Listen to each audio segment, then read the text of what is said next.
One New One, firmaların ellerindeki farklı formatlardaki, farklı platformlardaki CV havuzlarını yapay zeka yardımıyla tek bir tuşa basarak bir havuza alıyor. Bunları yapay zeka ile saniyeler içerisinde sınıflandırıyor. Ondan sonra firmalar pozisyonlarını yani ilanlarını sistemin içerisinde yüklüyorlar. Ondan sonra da tek bir tuşa bastıklarında akıllı eşleşme dediğimiz süreç başlıyor. Saniyeler içerisinde yapay zeka tüm havuz içerisinden bir en uygun adayları seçiyor. Üzerine de kendisi akıllı mülakat dediğimiz mülakatı gerçekleştirip İlk işverenin önüne bizim kısa liste diye tabir ettiğimiz adayları dakikalar içerisinde getiriyor. One New One, $1 milyon değerlemenin üzerinde bir yapıyla Türkiye'nin en büyük kurumsal firmalarına hizmet veren, ekibi de her değişimde daha da güçlenen bir yapı olmuş durumda.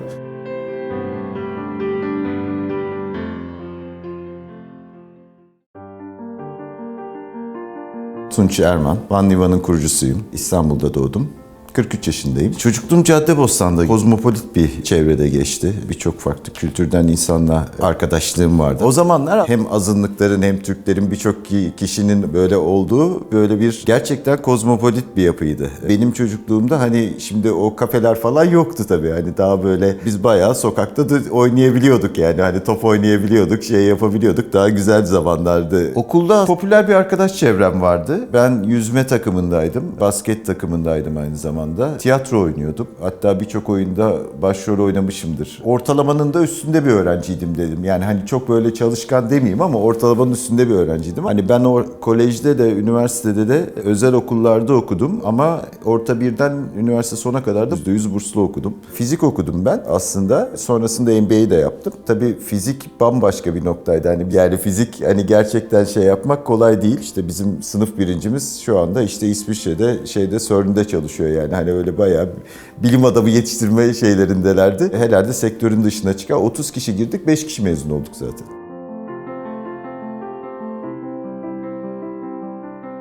Üniversiteden sonra kısa bir yani bankacılık tarafında şey oldu o noktada ama bankacılığın bana göre çok olmadığını düşündüm. Ama çok şey öğrendim yani finansal tablo onları öğrenmek çok önemli bir şeydi. İnsan kaynakları piyasası 24 yaşında tanıştım. O zamanlar daha gazetelerde iş ilanları veriliyordu. Ama biz işi dijitalleştirmeye çalışan, daha dijitalleşmenin ilk nüvelerini yapmaya çalışan bir ekiptik. 27 yaşımda aslında kendi headhunting danışmanlık firmamı kurdum. O zaman da bankaların böyle parladığı uzun işe adım yaptığı bir dönemdi. Ben de bankacılığı da bildiğim için ne yapıyorduk? Firmalar bize şunu söylüyorlardı. İşte şu kriterlerde, şu şekilde, şöyle kişilere ihtiyacımız var. Biz de ekip olarak işte o kişileri bulup aslında bir nevi headhunt yapmaya çalışıyorduk. 20 küsür senedir aslında bu işe alım piyasasının içerisindeyim. Havacılıkta çok yoğun bir şekilde çalıştım. Perakende sektörüyle çok yoğun bir şekilde çalıştım. Hep bu sektörlerde personel tedariği, temini üzerine çalıştık. Veya bize toplu olarak projelerinde de misal işte Pegasus Hava Yolları'nın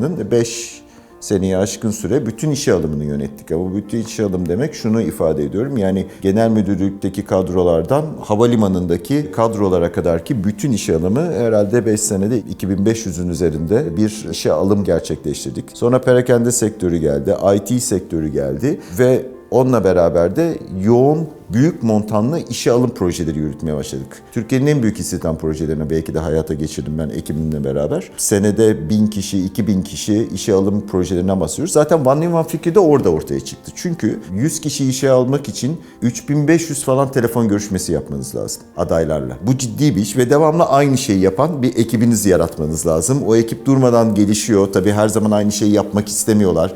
Daha ilerlemeye çalışıyorlar.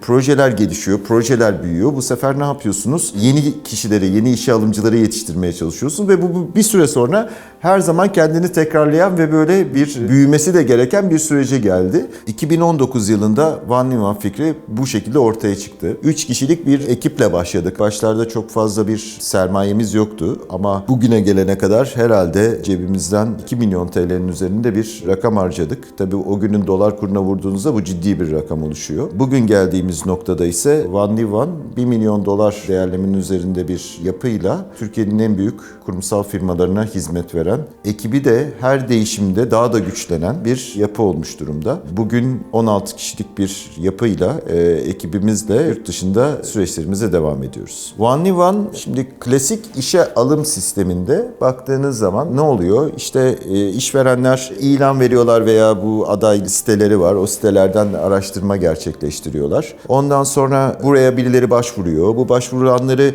birilerinin araması gerekiyor. Onları birileri aradığı zaman işte bazı sorular soruyorlar. Eğer kriterlere uygunsa gün belirliyorlar ve hadi gel görüşelim, beraber bir mülakat yapalım diyorlar. Sourcing ve screening diyoruz. Bu dediğim şey bir İK'cı için 3 iş günü demek. Aradıkları kişilerin de %88'i, dünya ortalamasıdır bu, İlk etapta zaten süreçle ilgilenmiyor. Geriye kalıyor elinizde %12'lik bir aday datası. Onlarla da ilk teması uygun doğru yapmazsanız o zaman da o adayların da %60'dan fazlası bir süreçten çıkıyor, istemiyor, ilgilenmiyor. Elde kalan datayla dünya ortalaması 42 gün olan bir işe alım süreci başlıyor. Bu çok uzun ve operasyonel bir süreç. Eğer bu süreç doğru yönetilmezse işe giren kişi firmada kalıcı kalmıyor ve bizim turnover dediğimiz süreç başlıyor. Operasyon tamamen başarısız oluyor ve tekrar başa dönmek zorunda kalıyorsunuz. Bu ciddi anlamda bir maliyet. One firmaların aslında ellerindeki farklı formatlardaki, farklı platformlardaki CV havuzlarını yapay zeka yardımıyla tek bir tuşa basarak bir havuza alıyor. Bunları yapay zeka ile saniyeler içerisinde sınıflandırıyor. Bu diyor İK'cı ama işe alımcı. Bu diyor İK'cı ama bordrocu. Bu diyor yazılımcı ama .NET yazılımcısı. İşte bu bankacı ama kredi tarafında gibisinden saniyeler içerisinde ayrıştırıyor. Ondan sonra firmalar pozisyonlarını, yani ilanlarını sistemin içerisinde yüklüyorlar. Ondan sonra da tek bir tuşa bastıklarında bizim akıllı eşleşme dediğimiz süreç başlıyor. Tamamen bir saniyeler içerisinde yapay zeka tüm havuz içerisinden bir en uygun adayları seçiyor. O seçtiği havuzu üzerine de kendisi akıllı mülakat dediğimiz mülakatı gerçekleştirip ilk işverenin önüne bizim kısa liste diye tabir ettiğimiz adayları dakikalar içerisinde getiriyor.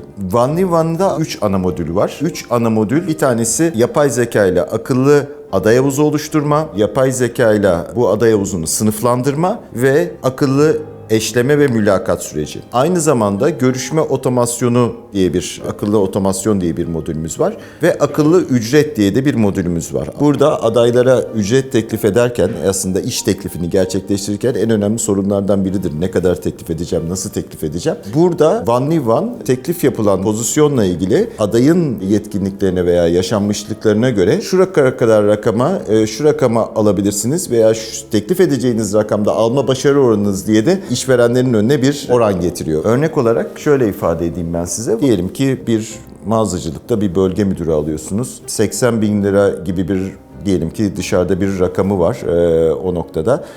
Ama firma o kişiye 60 bin lira öneriyor. Sistem otomatik olarak CV'nin gerekliliklerinden ve pozisyonun gerekliliğiyle bir eşleme gerçekleştiriyor ve iş teklifini yapacak olan kişinin önüne diyor ki bu kişiyi 65 bin liraya %60 şekilde alabilirsiniz ama 80 bin liraya %95 şekilde alabilirsiniz diye önüne bir öngörü sunuyor. Öyle ifade edeyim. Bunu da saniyeler içerisinde gerçekleştiriyor. Akıllı mülakat ne işe yarıyor aslında? Bugün bizim akıllı mülakat diye sınıflandırdığımız yapay zekanın yaptığı mülakat süreci, o bizim eşleştirmeden sonra en uygun çıkan adayları sistem One kendisi mülakatlarını gerçekleştiriyor. İster yazılı, ister konuşarak bu mülakatlar, süreçleri hızlı bir şekilde gerçekleşiyor. One en büyük özelliklerinden bir tanesi hızlı ve verimli olması. Siz 5000 kişiyi bir sınava sokmak, bunlarla bir sınav mülakatı yapmak, sınav otomasyonu yapmak, bu 5000 kişiyi bir sürece almak için en az 8 kişi falan çalışmanız gerekiyor böyle bir noktada. One 5000 kişiyi saniyeler içerisinde otomasyona sokabiliyor. Mülakat otomasyonlarını gerçekleştiriyor. Bunlarla beraber de hızlı bir şekilde bütün her şeylerini tamamlatıp sürecini ilerletebiliyor aslında. Bu noktada aslında baktığınız zaman Türkiye'de bir kişiyi ortalama almanın maliyeti, işe almanın maliyeti 30-35 bin liralardan başlar. Bunu ilan maliyeti, bunu işi yapan kişileri, bunların hepsini düşünerek lütfen hesap edin. Müşterilerimiz ortalama bir kişiyi 600 TL maliyetle istihdam edebiliyorlar. Şu anda 21 günde pozisyonlarını kapatıyorlar. Bir pozisyonun bir işverene maliyeti de 600 TL'lerde gibi düşünebilirsiniz. Biz kesinlikle iş arayan adaylardan herhangi bir ücret almıyoruz. Tamamıyla ücretsizdir. Ya bir firma tarafından davet edilebilirsiniz ya da OneLivan'a kendiniz girip üye olabilirsiniz. Yapmanız gereken tek şey sisteme girmek. Dünya üzerinde en çok kullanılan CV portallarından bir tanesinden bir tuşa basıp CV'nizi anında çekebiliyorsunuz. O an itibariyle OneLivan, yapay zeka sizin hangi meslek dalında olduğunuz, ağırlıklı olarak hangi noktalarda meslek dalınızda hangi skill'lerin, hangi becerilerinizin daha ön plana çıktığını, hangi yeteneklerinizin daha ön planda olduğunu veya gelişmesi gereken eksik olan yönlerinizin hangisi olduğunu analiz ediyor ve sizi ondan sonra saatlerce ilan sitelerinde iş aramanıza gerek yok. İlan listelerinde kovalamacı oynamanıza, başvurdum acaba beni arayacaklar mı gibi süreçleri yapmanıza gerek yok. Zaten o andan itibaren OneLivan bütün sistemin içerisinde size uygun olan pozisyonları sizinle eşliyor, sizin önünüze getiriyor. Siz bakıyorsunuz pozisyona, evet diyorsunuz, bu bana uygunsa tamam diyorsunuz ve pozisyonun sürecine devam ediyorsunuz, açıkçası öyle ifade edeyim. Şu an üye olduğunuzda size uygun bir pozisyon, yani birkaç saat içerisinde önünüze düşebilir. Firmalar içinde baktığınız zaman ellerindeki aday havuzunu sisteme entegre ediyorlar. İstedikleri ilanı copy paste şeklinde sistemin içerisine ekliyorlar. Bazı ek sorduğumuz bazı küçük sorulara cevap veriyorlar. Ondan sonra hangi bir senaryoda istiyorlarsa, nasıl bir senaryoda işe alım süreci istiyorlarsa hızlı bir şekilde belirliyorlar. Bu söylediğim şeyler takribi 4 ya da 5 dakika sürer. Sonra da bir tuşa basıyorlar ve arkalarına yaslanıyorlar. OneLivan onlar için aday havuzunu search ediyor. Aday havuzunu eşleştiriyor.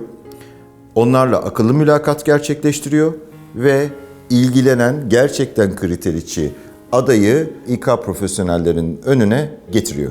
Bugüne kadar 2000'in üzerinde kişi OneLivan'dan işe girmiştir. Bu bizi çok mutlu ediyor. Son 3 ayda 580 kişi işe girdi. OneLivan'ın klasik ilan sitelerinden ayrıştığı çok önemli bir nokta var. Biz yapay zekayla aslında eşleştirme ve hatta akıllı mülakat süreçlerini gerçekleştiriyoruz. Bu noktada aslında Türkiye'de bir rakibimiz yok. Yurt dışında İngiltere'de, Hollanda'da ve Çekya'da müşterilerimiz var şu anda. Çok yakında aslında biz 15 Aralık gibi versiyon 3.0'ı çıkartacağız. Şu anda onunla beraber çoklu dil sistemini hayata geçiriyor olacağız. Böylece aslında global anlamda baktığınız zaman 15 Aralık'tan sonra dünyanın her noktasına gidebiliyor noktasına geçmek istiyoruz. OneLivan, Escort Teknoloji Yatırım AŞ iştiraki Alesta yatırımdan yatırım aldı.